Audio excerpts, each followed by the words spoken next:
There are various types of transformers out there, varying from huge transformers used in power plants to the small power adapter you see right here. But all of them have one purpose: to transform one voltage to another. But how do they actually do that? Let's find out.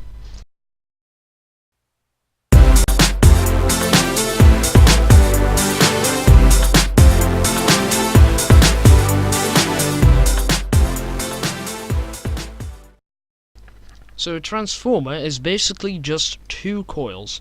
So let's say we apply a voltage of 200 volts at an alternating current to the input of the transformer. So we put 200 volts into the transformer. We want to transform this voltage. It's an alternating current, remember that. So that means that the positive and negative side are swapping 50 times per second. So the current that is flowing through this coil wire will reverse direction 50 times per second. So the electricity inside the coil is going back and forth 50 times per second.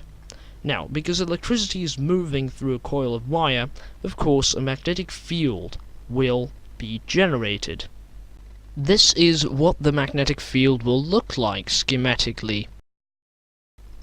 But it's not an ordinary magnetic field, because remember that we used AC, an alternating current.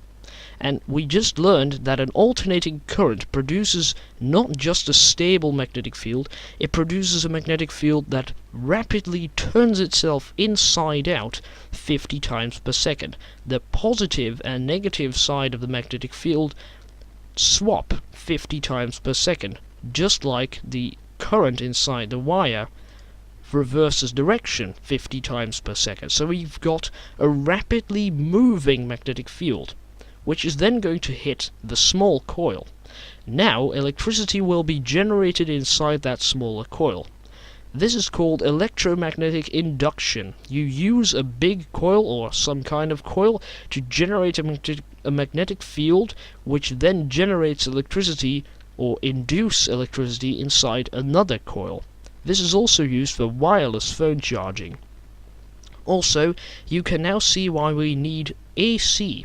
If we would use DC or direct current, the current would flow in one direction all the time, from positive to negative. We would get a very stable magnetic field. But a stable and still magnetic field does not generate electricity inside this coil. It needs to move in order for it to generate any electricity. That is why it only works with AC. Well, maybe it could work with DC, but then we would need to physically move this entire coil, which is impractical. Now, the voltage that is going to be generated in this coil is going to be lower than the voltage that we put into this coil. For example, it's going to be 100 volts AC as well. That's because this coil has fewer windings. Now, the process can also be reversed. You can also put 100 volts at an alternating current into this coil. You can apply 100 volts to this coil. Then it's going to generate a rapidly moving magnetic field as well, which is then going to induce or generate 200 volts inside this coil. That is called a step-up transformer, which actually makes the voltage higher. So now you know how a transformer works. I hope you enjoyed the video, and thanks for watching this episode of AKIO TV.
Now, the process can also be reversed. You can also put 100 volts at an alternating current into this coil. You can apply 100 volts to this coil, then it's going to generate a rapidly moving magnetic field as well, which is then going to induce or generate 200 volts inside this coil. That is called a step-up transformer, which actually makes the voltage higher. So now you know how a transformer works.